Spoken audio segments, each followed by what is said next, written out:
é a iniciativa do presidente Trump de reduzir os impostos das empresas, o imposto de renda das empresas das pessoas mais ricas. Isso terá um efeito no Brasil, porque vai ser a justificativa para este governo reduzir os impostos das empresas e das pessoas mais ricas, que já se beneficiam de um número importante de isenções de impostos, né? Então, isso será mais um pretexto para iniciar essa reforma tributária que passa a ser exigida por todos os economistas mais conservadores, pelos jornais, sob o pretexto de evitar de que os capitais americanos e estrangeiros investidos no Brasil venham a voltar para os seus países de origem, né? Correto. Isso é importante porque até o momento eles não tinham iniciado a reforma tributária. A reforma tributária, como em outros países, como já ocorre na França e agora nos Estados Unidos, é uma reforma para reduzir os impostos que são pagos pelas maiores empresas, né, e pelos indivíduos mais ricos, de maior nível de renda, né?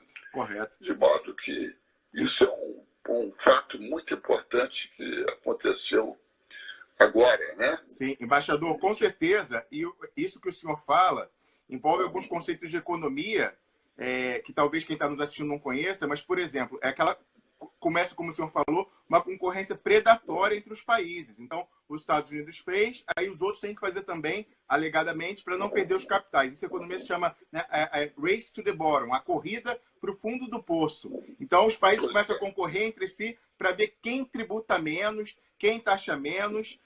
Realmente é algo preocupante e que o senhor traz atenção realmente.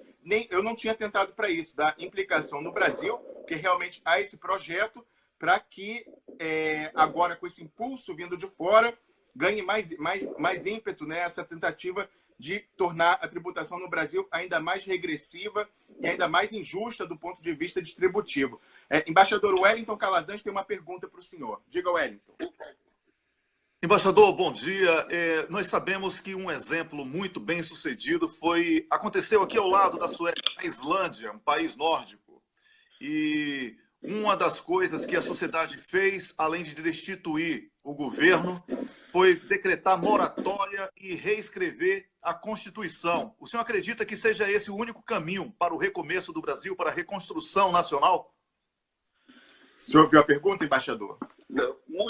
Está muito difícil, está muito longe. Eu repito. Poderia resumir para mim, por favor? Certamente. O Wellington Calazans, ele mora na Suécia, então ele tem proximidade com os países escandinavos. Ele lembra o exemplo da Islândia, logo após a crise de 2008, em que tentaram fazer o governo assumir a dívida que era daquelas instituições financeiras que especularam, o povo ocupou as ruas, destituiu o governo que tentava fazer isso e reescreveu a Constituição, a moratória, e ele pergunta para o senhor se se isso seria um exemplo a ser seguido por outros povos, inclusive o Brasil, do povo retomar o poder que é soberano e tentar reescrever a Constituição, eliminando essa influência desse poder da finança internacional. Olha, eu acho que é muito importante essa questão da influência do setor financeiro internacional e do setor nacional financeiro também no Brasil, né? Que são extremamente vinculados.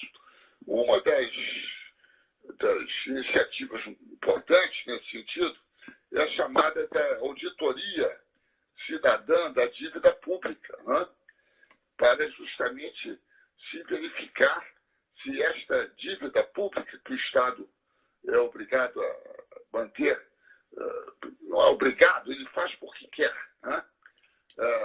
Exercer uma política de juros extremamente elevados, que, digamos, inibe o consumo e os investimentos, não só os investimentos, mas o consumo, porque as taxas de juros cobradas para as compras a prazo são taxas elevadíssimas, né? Que significam a transferência de recursos para o setor financeiro, né? Então, eu acho que a auditoria cidadã da dívida pública, que está prevista na Constituição,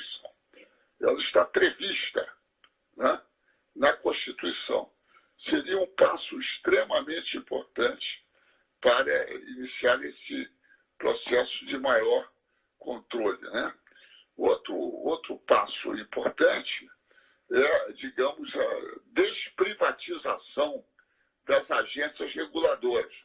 Hoje em dia, as agências reguladoras no Brasil são todas dominadas pelas empresas daqueles setores, de modo que elas fazem uma regulamentação e uma fiscalização que beneficia as empresas. E a principal agência reguladora é o Banco Central, né, que regula o sistema financeiro, deveria regular o sistema financeiro, e que ele é totalmente privatizado. Isto é, o setor financeiro é que acaba controlando o Banco Central. Né? Correto. Não é o Banco Central que fiscaliza o setor financeiro. Né? Certo. E isso é algo extremamente prejudicial. Né? É verdade. Mas isso ocorre também com as outras agências reguladoras, com a Anatel, com a ANP e assim por diante, né? Que são todas controladas por interesses privados e muitas vezes controladas por interesses estrangeiros. Correto. Né? Correto. Embaixador, o senhor fala aí de autarquias, né, entidades públicas, agências reguladoras capturadas pelos regulados, e aí eu vou relacionar isso a uma pergunta aqui que o público passa ao senhor, que é o seguinte: nós todos ficamos escandalizados na semana passada com aquela história de acordo da Petrobras com abutres em Nova York para pagar quase 10 bilhões de reais pela corrupção da qual a Petrobras era vítima.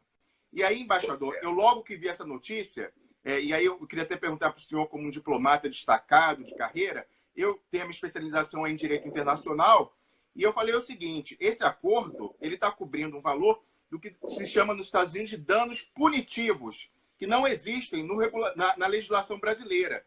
Então, se houvesse uma sentença da Justiça Americana, se houvesse, em vez de acordo, uma condenação para o pagamento de danos punitivos, isso, como ofende a soberania nacional e a ordem pública brasileira, de acordo lá com a lei de introdução às normas do direito brasileiro, a antiga lei de introdução ao Código Civil, no artigo 17, isso não seria homologado e executado no Brasil. Então, por isso que eles fizeram um acordo, para não ter que passar pela homologação e pagar direto. Então, eu queria perguntar ao senhor, embaixador, a sua opinião sobre esse escândalo da semana passada, que foi esse acordo entre essa direção golpista, né, da Petrobras, que ocupa a empresa e provoca o desmonte dela, para pagar quase 10 bilhões de reais a fundos abutres americanos que sequer eram acionistas da empresa no momento em que houve a alegada corrupção. Veja, essa questão é uma questão extremamente importante e ela nos remete ao passado, quando no governo Fernando Henrique resolveram colocar ações da Petrobras no mercado americano. Isso, naturalmente, era o início do processo de privatização da Petrobras. Né? E isso, no momento em que as ações da Petrobras tinham se reduzido e havia as primeiras manobras, deveria ter sido o momento para a reaquisição dessas ações pela Petrobras no mercado americano, há muito tempo atrás. Né? Agora, o que nós estamos vendo é mais uma sequência do processo de destruição total da Petrobras, que é um objetivo da política econômica externa americana, desde o momento em que se falou na criação da Petrobras. Desde aquele momento, as grandes petroleiras internacionais que forneciam combustível ao Brasil, né, elas que diziam que no Brasil não havia petróleo, elas sempre foram, apesar de não haver petróleo no Brasil, elas sempre foram contra a criação da Petrobras. Né? E digamos, isso é algo que essa luta contra a Petrobras, ela vem se desenvolvendo desde antes de 1954, né? E agora atingiu o seu ponto máximo, que é a ocupação da Petrobras por um grupo de indivíduos que está decidido a destruí-la, né? Como grande empresa, né? E transformar o Brasil, como em outros setores, em apenas um mero exportador de matéria-prima, isso é, de petróleo, e de importador de produtos manufaturados, isso é, de gasolina, de óleo diesel, e assim por diante, né? E eu acho que o que a Petrobras fez lá é mais uma manobra nesse sentido, né? Eu acredito que talvez a defesa dos direitos da Petrobras não levaria à sua condenação, né?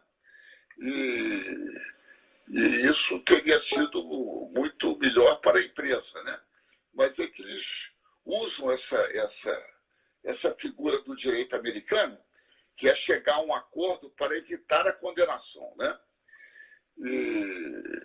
Agora, isso deve ser feito quando há realmente culpa, né? Mas quando não há culpa, não há razão para chegar a um acordo que só beneficia esses fundos abutres que se especializam em comprar ações na baixa para depois obter lucros extraordinários. Correto.